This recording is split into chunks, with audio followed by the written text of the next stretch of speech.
স্বস্তি বার্তার পক্ষ থেকে আপনাদের সকলকে অনেক অনেক অভিনন্দন। আজকে একটু ভিন্নতর বিষয়, আসুন একটু আস্বাদন করি।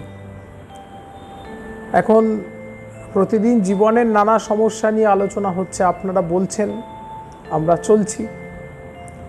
তো আজকে একটু অন্যরকম প্রসঙ্গ, একটু ভক্ত ভগবানের প্রসঙ্গ, একটু ঈশ্বর প্রসঙ্গ আস্বাদন করি। আসুন, আজকে বাতাসে আকাশে বাতাসে এখন রথযাত্রার গন্ধ।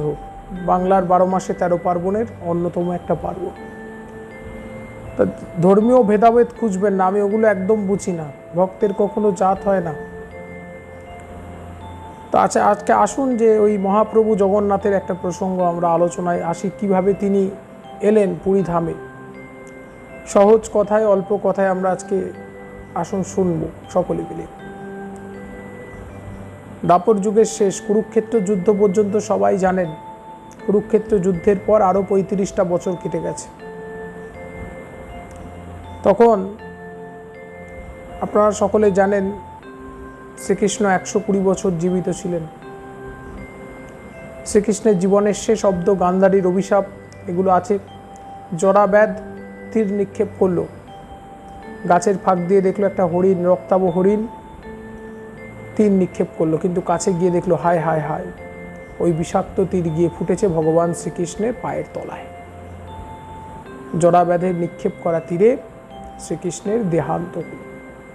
দেখুন, তিনি ঈশ্বর, তার কখনো মৃত্যু নেই, কিন্তু এই লীলা, এই অবতারগুলো হয়, তাদের দেহ তারা ধারণ করেন, আবার দেহ ছাড়তেও হয়। এই জাগতিক নিয়মের বাইরে তারা যান না। তা ঠিক তেমন করে এই দেহ পাত হয়ে গেল ভগবান শ্রীকৃষ্ণের। অন্তিম সংস্কার যেটা করা হয়, সখা অর্জুন এলেন, শ্রীকৃষ্ণের দেহটাকে চিতায় তুলে জ্বালানোর চেষ্টা হচ্ছে। 6 দিন এইভাবে আগুন প্রজ্বলিত হচ্ছে, কিন্তু পুড়ছে না দেহ। তখন আকাশ থেকে দৈববাণী হলো যে এই সেই পরব্রহ্ম, একে সমুদ্রের জলে নিক্ষেপ করো, ওই সমুদ্রেই ওর অনন্ত শয়ন। কথিত গল্প অনুসারে সমুদ্রের জলে নিক্ষেপ করা হলো ভগবান শ্রীকৃষ্ণের সেই আত্মপোড়া অস্থি বলুন, শরীর বলুন, যাই বলি না কেন। আর সেটাই ভাসতে ভাসতে এগিয়ে চলেছে সমুদ্রের তট ধরে। জরাব্যাধ এবং শবররা, শবর বলতে আদিবাসী সম্প্রদায়ের মানুষ, তারা আক্ষেপ করতে থাকলো যে তাদের ছোড়া তীরে প্রভু এইরকম রূপ নিয়েছেন, তার মৃত্যু হলো। তারাও ওই সমুদ্রের তীর ধরে ধরে আকুল হয়ে কাঁদতে কাঁদতে ছুটতে ছুটতে চলেছে। এমন একটা সময় পুরীর কাছাকাছি উপস্থিত হলো।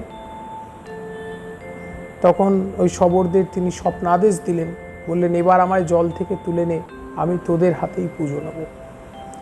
তার নাম হলো নীল মাধব। সেই নীল মাধব জঙ্গলের মধ্যে শবরদের হাতে পুজো নিতে থাকলেন বছরের পর বছর।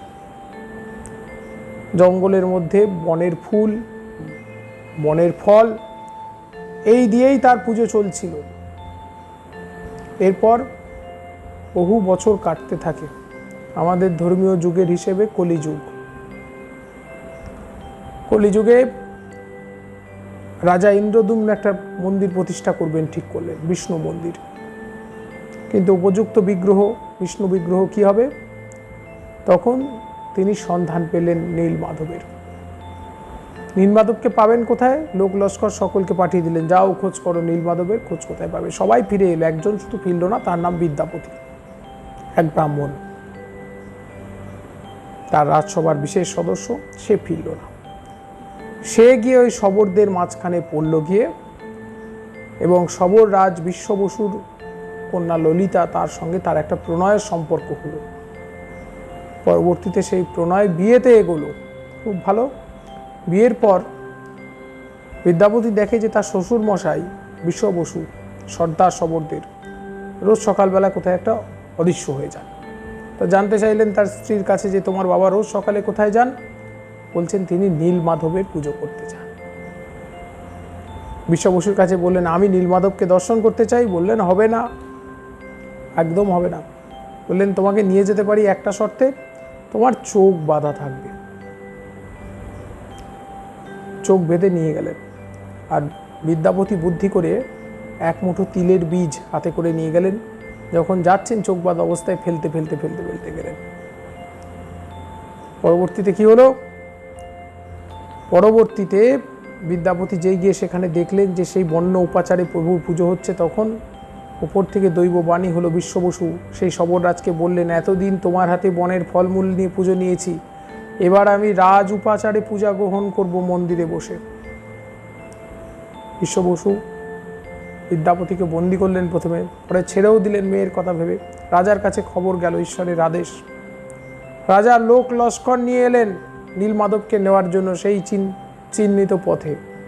এসে দেখলেন নীলমাধব অন্তর্হিত, নীলমাধব আর নেই। রাজা পাগল হয়ে গেলেন, কি করব, কোথায় পাবো নীলমাধবকে? স্বপ্নাদেশ পেলেন রাজা, পরদিন সকালে আমি নিমকাঠ রূপে ভেসে আসব, আমাকে তুলে নে, তাই দিয়ে বিগ্রহ বানিয়ে আমার পূজা কর। তাই হলো, সেই কাঠ নিয়ে ভেসে আসছে, সেই কাঠ তুলে নেওয়া হলো। তারও এক বিশেষ গল্প আছে, পরবর্তীতে বলা হবে। সেই কাঠ দিয়ে এমনই নিম কাঠ, সেই কাঠের উপর ছেনি হাতুড়ি কেউ বসাতে পারছে না। বহু মিস্ত্রি, বহু শিল্পী এসছে, কিন্তু মূর্তি গড়বে কি? কথিত গল্প অনুসারে যে বিশ্বকর্মা স্বয়ং এলেন এক বৃদ্ধের ছদ্মবেশ ধরে, তিনি এই মূর্তির উপর এই কাঠের দিয়ে মূর্তি নির্মাণ করবেন। 21 দিন তিনি এটা শর্ত দিলেন, 21 দিন এই মন্দিরের দরজা বন্ধ থাকবে, কেউ কিন্তু খুলতে পারবে না। মাঝে মাঝে ঠুকঠাক শব্দ শোনা যায় মন্দিরের ভেতরে। 14 দিন যখন হয়ে গেল, তারপর আর কোনো শব্দ নেই। তো রাজার ইন্দ্রদ্যুম্নের স্ত্রী রানী গুন্ডিচা স্বামীকে বলছেন যে বৃদ্ধ শিল্পী তো মনে হয় ভেতরে মারা গেছে, তুমি একবার খুলেই দেখো। রাজা বলছেন না, তার আদেশ যেন না খুলি। বলছেন না না, মনে হয় মারা গেছে, শিওর, জল না পেয়ে ওখানে শিওর মারা গেছে, তুমি একবার শোনো। তো ইন্দ্রদ্যুম্ন দরজায় কান ঠেকিয়ে শুনছেন, সত্যিই তো ভেতরে এতটুকু পায়ের শব্দ পর্যন্ত পাওয়া যাচ্ছে না, তাহলে শিওর ওই বৃদ্ধ শিল্পী মারা গেছেন ভেতরে। দরজাটা ঠেলে খুললেন, দেখলেন অদ্ভুত ঘটনা, বৃদ্ধ শিল্পীও ভেতরে নেই। আর ওই সামনে 3টি অসম্পূর্ণ মূর্তি, চোখগুলো বিস্ফারিত, হাত নেই, অসম্পূর্ণ। হায় হায় করতে থাকলেন, কি ভুল কাজ করেছি, কি ভুল কাজ করেছি। কিন্তু রাত্রিকালে স্বপ্ন দিলেন স্বয়ং জগন্নাথ, বললেন আমি এই রূপেই তোমার পুজো দিতে চাই। এইভাবে ভক্তের মনে আজও, সেই যুগ থেকে আজও পূজিত জগন্নাথ মহাপ্রভু। বিদেশিরা এসছে বারবার, তারাও দেখে স্তম্ভিত হয়েছেন জগন্নাথ মহাপ্রভুর করুণা। বহু মনীষী মহাপুরুষ গিয়েছেন জগন্নাথ মহাপ্রভুর কাছে, আর সেই ধারাটাকে শ্রী চৈতন্য মহাপ্রভু নিয়ে এলেন বঙ্গদেশে, এই রথযাত্রার ধারা। তো বিস্তারিত থাকবে পরতে পরতে, একবারে সবটা নয়, অনেকটা বলা হলো। রথযাত্রার দিন আরও বিশেষ বিশেষ গল্প থাকবে। সঙ্গে থাকুন, স্বস্তি বার্তার সঙ্গে থাকুন, অনেক অনেক ভালো থাকুন, আনন্দে থাকুন, হাসি মুখ নিয়ে থাকুন।